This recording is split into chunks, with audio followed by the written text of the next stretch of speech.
मुलं रडल्यावर त्याला मोबाईल देता? थांबा, आधी ही बातमी वाचा. तज्ज्ञ काय म्हणतात?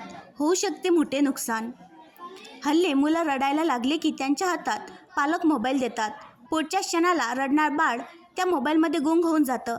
तेवढ्या वेळासाठी बाळाचे रडणे थांबल्याने पालकांना दिलासा मिळत असला तरी अशा सवयीमुळे बाळाच्या भविष्यात काय वाढून ठेवलं याची कल्पना बाळाच्या पालकांना नसते.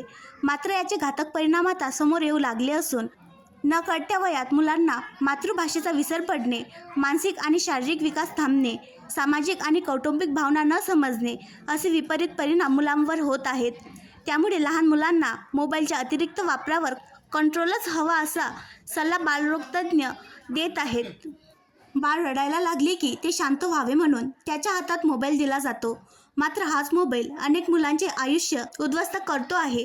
मोबाईलमुळे मुलांची विचार करण्याची आणि समजून घेण्याची क्षमता कमी होत आहे.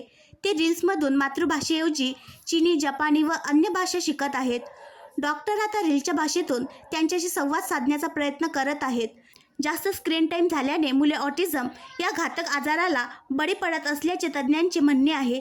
मुले रील्स पाहत असल्याने आईवडिलांना देखील मुलांची भाषा समजायला अडचण निर्माण होत आहे. आणखी नवीन व्हिडिओ पाहण्यासाठी आमच्या देशमुख एक्सप्रेस न्यूज चॅनलला सबस्क्राईब करा, लाईक करा आणि शेअर करा.